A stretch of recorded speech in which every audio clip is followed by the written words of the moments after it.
Welcome back to Main Street Informant. In this channel, we provide information related to wealth, money, power, finance, business, and economics.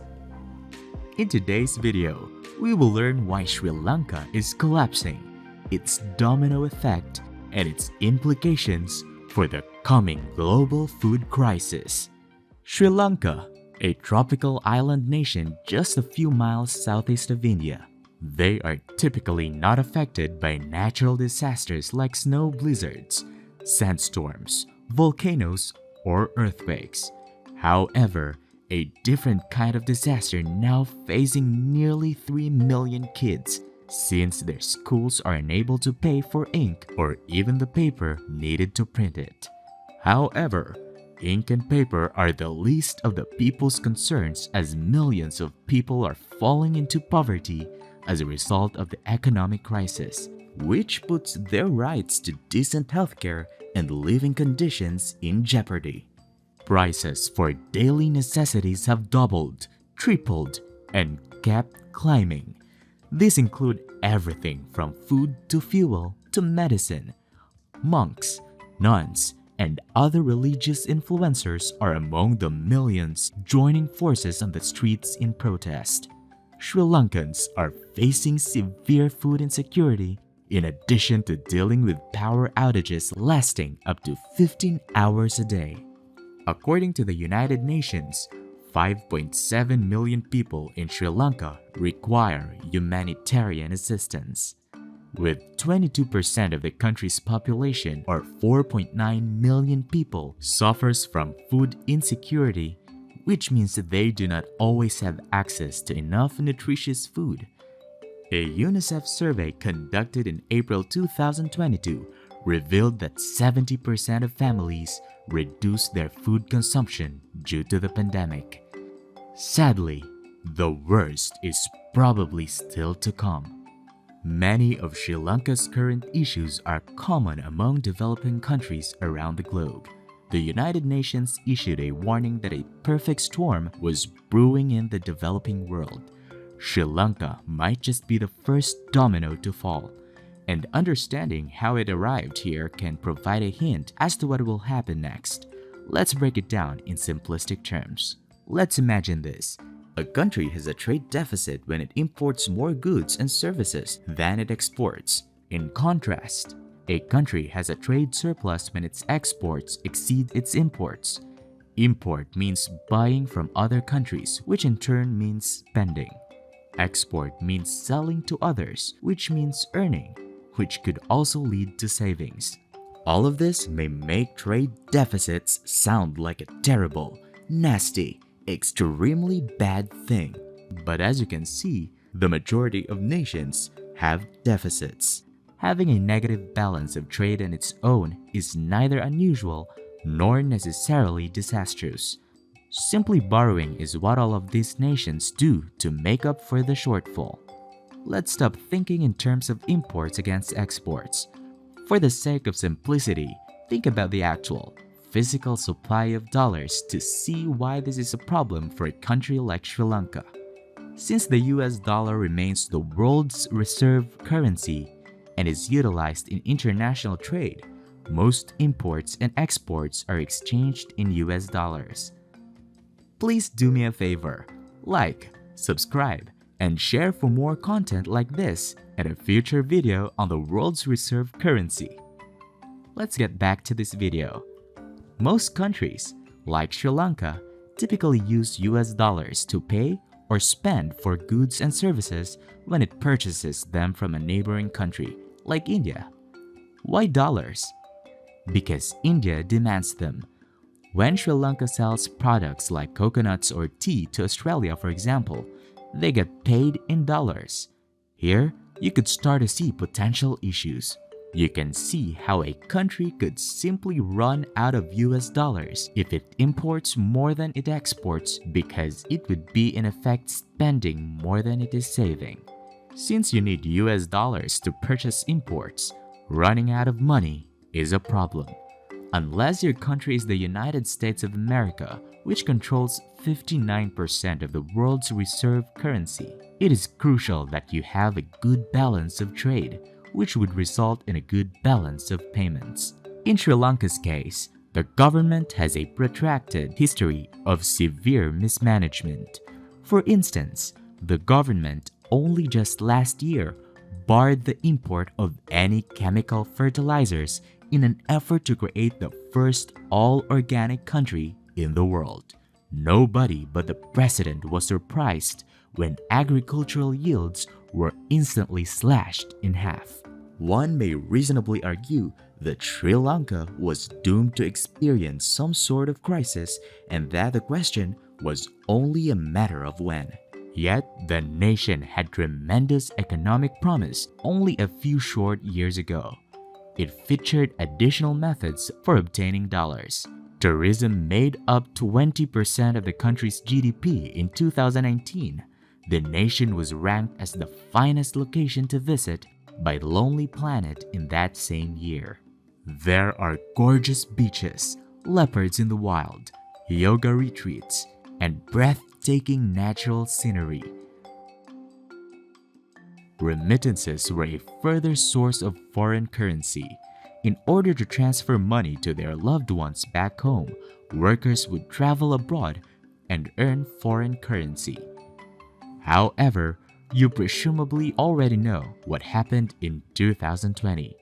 Overnight, tourism practically ceased to exist. Actually, even before the pandemic, there was a fall in tourism. Terrorists struck Colombo's capital city's churches and hotels with bombs in the spring of 2019. Tourist arrivals fell by 70% as a result of the tragic and horrifying deaths of 269 people, of which 45 of them were foreigners. By 2021, its foreign reserves, which were $7.9 billion in 2019, had shrunk to barely $1.6 billion. And if that's not terrible enough, there's another factor that makes it worse. Perhaps you've heard that some nations purposely undervalue or overvalue their currencies. Well, Sri Lanka is one of them. This topic can be very complicated. Let's try to make it simple. For simplicity, let's assume that importing a liter of petroleum costs $1, with the $1 currently equals to 360 Sri Lankan rupees as of the writing of this script. If Sri Lanka government can persuade the people that no, actually $1 is equivalent to 252 rupees, that liter of petroleum is now effectively 30% cheaper. Authorities in developing countries oftentimes do everything they could to preserve economic and political stability by keeping the cost of basic products stable and affordable. Then why wouldn't all nations do this? You ask. Well, what Sri Lanka is going through is exactly the reason why. You're also wondering how a government can manipulate the value of their currency. In order to keep that artificial exchange rate in place, a nation either needs to engage in buying and selling, or it needs to borrow foreign currency. While everyone else in the world had agreed that $1 was worth 360 rupees, the government continued to act as though it were worth, for instance, 252 rupees. Essentially, the government tries to overvalue its currency. Let's imagine this scenario. You enter a bank and provide the teller with 252 rupees and expect to exchange it for $1. The teller returns to you 70 cents in US dollars. On the other hand, if you enter a local business and provide them with the same 252 rupees, they will offer you $1. The message would spread really fast that you should not exchange for foreign currency in the bank because it's a ripoff. Migrant workers quickly discovered that they should avoid using official channels to send money home. As a result, the banks have even less foreign money on hand, which makes it more difficult for them to maintain the fake exchange rate. And this is when things quickly become quite ugly. Three related issues are having an impact on Sri Lanka at the moment. Firstly, there just isn't enough rice, paper, or fuel to go around since the country is running out of dollars and can't afford to buy enough imports to meet demand. Secondly, people's savings suddenly have a far lower value today than they did yesterday. And lastly, nobody is exactly sure where the bottom is, even if the value of the rupee is fast declining. The ongoing conflict in Ukraine and sanctions exacerbate the problem, which results in the largest supply shock in nearly 50 years. For instance, Russia and Ukraine produce 28% and 15% respectively of the world's supply of wheat and corn. Ukraine's export alone can feed up to 400 million people. Additionally, 15% of the world's fertilizer and, more significantly, the fuel required to produce fertilizer comes from Russia. The problem is made worse for net importers like Sri Lanka, since several nations have already banned exports or will do so in compliance with the sanctions. Now, just like trade deficits, it happens frequently for developing nations to be unable to repay their debts. Under normal circumstances, there is a mechanism in place to resolve situations like this. Typically, agencies like the World Bank and IMF or International Monetary Fund will intervene. The IMF last provided a $1.6 billion bailout to Sri Lanka in 2016. However, this time is very different. You see, bailouts are dependent on factors like having a functioning government and enacting sustainable economic policies. Before providing financing, the IMF requires confirmation that the government has put in place strict controls and oversight to make sure that the money goes to the poorest and most vulnerable people, and that the country will not find itself in the same predicament a few months from now. It is clear that Sri Lanka cannot fulfill these requirements. Although there is a good reason for residents to be upset with their leadership, the unfortunate reality is that the social instability and political turmoil will probably only serve to deter foreign aid. Protesters are correct to blame the government corruption in part for Sri Lanka's economic crisis, and the problems can be traced back many years ago. The World Bank has compared Sri Lanka's practice of repaying existing loans with new ones as a pyramid scheme.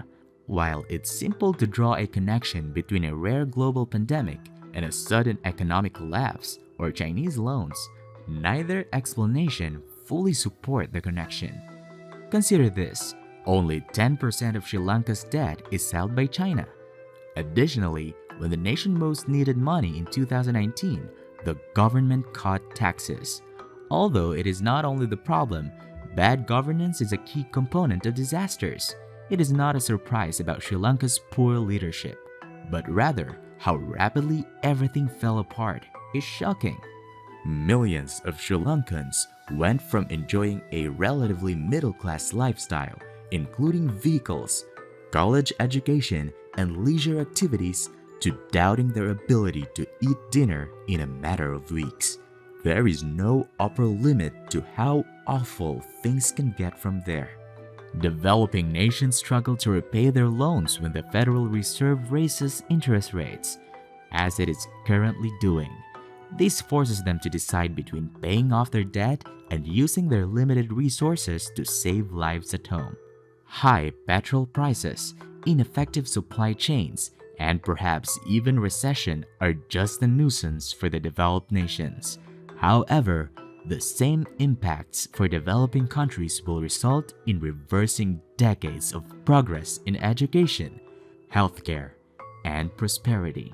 If you have not been living under a rock, you are seeing the biggest war in Europe since the Cold War, or a global pandemic, or even a rise in interest rates, which would single-handedly have profound effects on the world. But simultaneously with all three, is this the perfect storm they are referring to? This is a global problem. Sri Lanka is the first example of many. Which of the country or nations will soon have a weak foundation exposed by mismanagement, financial tightening, pandemic, and a sharp rise in commodities prices. Pakistan's currency, which is already depreciating quickly, is being mentioned by some experts as a potential next domino to fall. But this domino is a nuclear one. What about Lebanon? For more interesting stories like this, please like, subscribe, and hit the notification bell. You can check out more videos on the channel and share. It will help my videos reach more people. See you in the next one.